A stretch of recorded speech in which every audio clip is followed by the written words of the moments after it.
En cambio tenemos el caso Soborno, eso sí tenemos, para juzgar y perseguir, y lo más reciente, tenemos el caso, la reconstrucción de Manabí después del terremoto. Ahora también se busca que haya habido corrupción para seguir persiguiendo a la gente. Eso también tenemos, Rafael.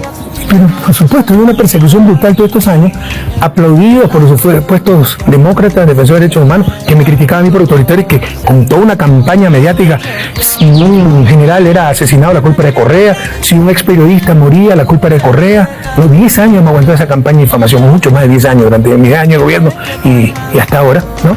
Y en esto aplauden cosas que son de las merridas a nivel mundial, que son el paradigma del lawfare a nivel mundial. Especialistas en lawfare, judicialización de la política, dice que el caso Soborno es el paradigma. No hay un caso que reúna todas las características de persecución judicial. Ya no es abuso del derecho, de destrucción del derecho, jueces puestos a dedo, en tiempo récord, en plena pandemia cuando todo estaba suspendido, horas antes de la inscripción. Con eso impidieron que el líder más importante político del Ecuador participe en elecciones, le roban la posibilidad de elegir al pueblo ecuatoriano. Es decir, reúne todas las pruebas forjadas, cooperación eficaz, totalmente ilegítima, ¿no? Absurdos, acusaciones absurdas. Me empiezan acusando de dominio de la organización, esa acusación que presenta la fiscal, se les derrumba eso, porque esa es la teoría de Roxin. Teníamos un informe Roxin diciendo ya no son brutos, esto no tiene nada que ver con mi teoría, y en lugar de declarar mi inocencia me acusan de otra cosa y me condenan. O sea, me empieza acusando la fiscal, no sé si entienden lo que están diciendo. Claro. Me empieza acusando por dominio de una organización criminal. La organización criminal era mis ministros y empresarios que ni conozco, ¿no? Y luego se le derrumba eso, y en lugar de declararme inocente dicen, no, pero usted sigue siendo culpable porque instigó por medio de influjo psíquico esta organización criminal para que recibiera soborno. O sea, son de las merridas a nivel mundial. Señor Correa, Ecuador ha pedido su arresto y su extradición por considerar que se ha saltado usted las medidas cautelares impuestas contra usted por esa denuncia que pesa por asociación ilícita y supuesto intento de secuestro del asambleísta Fernando Balda. ¿Qué hay de estas acusaciones? Mire qué ridículo que suena, ¿no? ¿Usted cree que alguien se va a creer eso? Ni en Ecuador se lo cree, pero los opositores utilizan cualquier cosa por su odio. Pero en todo caso yo no me he saltado absolutamente nada. Primero, no tengo nada que ver en ese caso, es una gran ridiculez. Segundo, como ecuatoriano residente en el extranjero tengo todo el derecho de cumplir obligaciones judiciales en mi delegación diplomática. Es exactamente eso lo que he hecho. Es un verdadero abuso judicial, sabiendo que resido en Bélgica, querer obligarme a regresar cada 15 días al país para presentarme 5 minutos ante la jueza. ¿Qué pasa si fuera alguien sin recursos, que no tuviera para el ticket aéreo? Entonces me van a meter preso por pobre. Eso es insostenible, o sea, es una ridiculez, es un gran absurdo. Más allá de la dificultad personal manifiesta, porque usted reside ahora en Bélgica, de acudir a Ecuador, ¿hay algún otro ingrediente, digamos, que haga que no quiera acudir a declarar ante la justicia ecuatoriana por temor, por ejemplo, a...? O sea, hay algunos factores familiares que se le presentaron a la jueza, que no me gusta poner a mi familia. Pero también es el problema de que no hay ninguna garantía. Es una trampa. Todo está tomado. El fiscal que me acusa fue puesto a dedo, con la consigna de meter preso a Correa, en forma absolutamente ilegal. El Consejo de Judicatura, que dirige a todo el sector judicial, fue puesto a dedo. Destituyeron ilegalmente a los anteriores miembros que ganaron sus puestos por concursos nacionales e impusieron a dedo todos mis enemigos políticos. Entonces no hay ninguna posibilidad de un proceso justo y la trampa era que me presenten en Ecuador para no dejarme salir. De su respuesta entiendo que considera que en este caso la justicia ecuatoriana está siendo absolutamente parcial con respecto a usted, no está siendo imparcial, pero también está haciendo referencia a ese nuevo gobierno de Lenín Moreno, y lo que nos preguntamos es también cuánto cree que hay de venganza política, digamos, en esta actual situación. Lo segundo total, pero referíamos a lo primero, pero por supuesto que está totalmente parcializada. Para empezar, ¿qué tengo que ver yo en un exceso policial en el 2012 en Colombia? El presidente de la República pide una sola prueba. No existe. Existen falsos testimonios, pero cualquiera puede decir cualquier cosa. Si le pasan una coima, le ofrecen el oro y el moro, pero eso tiene que ser probado, no hay ni una prueba.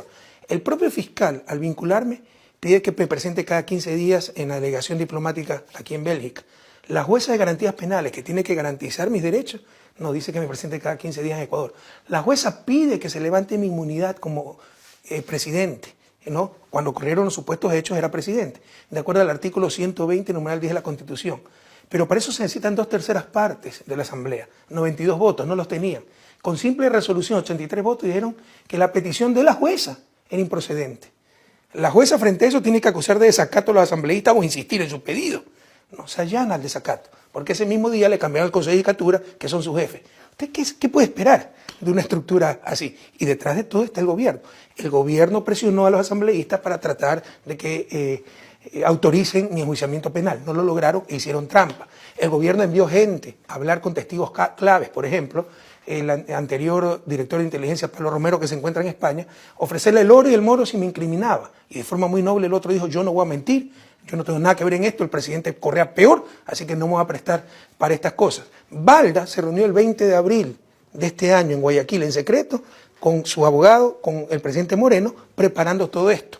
En noviembre, Moreno dice que me quiere ver preso. Y ese mismo mes, Balda dice, verán cómo vienen procesos judiciales y pronto tendremos una alerta roja de Interpol para Rafael Correa, que es adivino o parte de un complot. Entonces es evidente la intervención del gobierno en esta persecución judicial. Y el señor Balda sigue insistiendo en su relato de lo que ocurrió en Colombia con ese supuesto intento de secuestro. Yo lo que le quiero preguntar es qué cree que realmente sucedió ahí, si hubo algún tipo de montaje, por ejemplo, para tratar luego de a la postre acusarle, o cuál fue la situación que se dio. O sea, ya no puedo excluir una operación de contrainteligencia, pero el hecho ocurrió.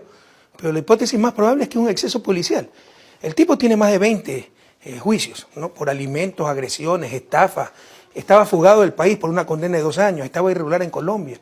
En Colombia se dedicaba a actividades ilícitas, espionaje informático, venta de equipos de espionaje, venta ilegal, ¿no? Él lo reconocía, ¿no? Es un delito transnacional aquello.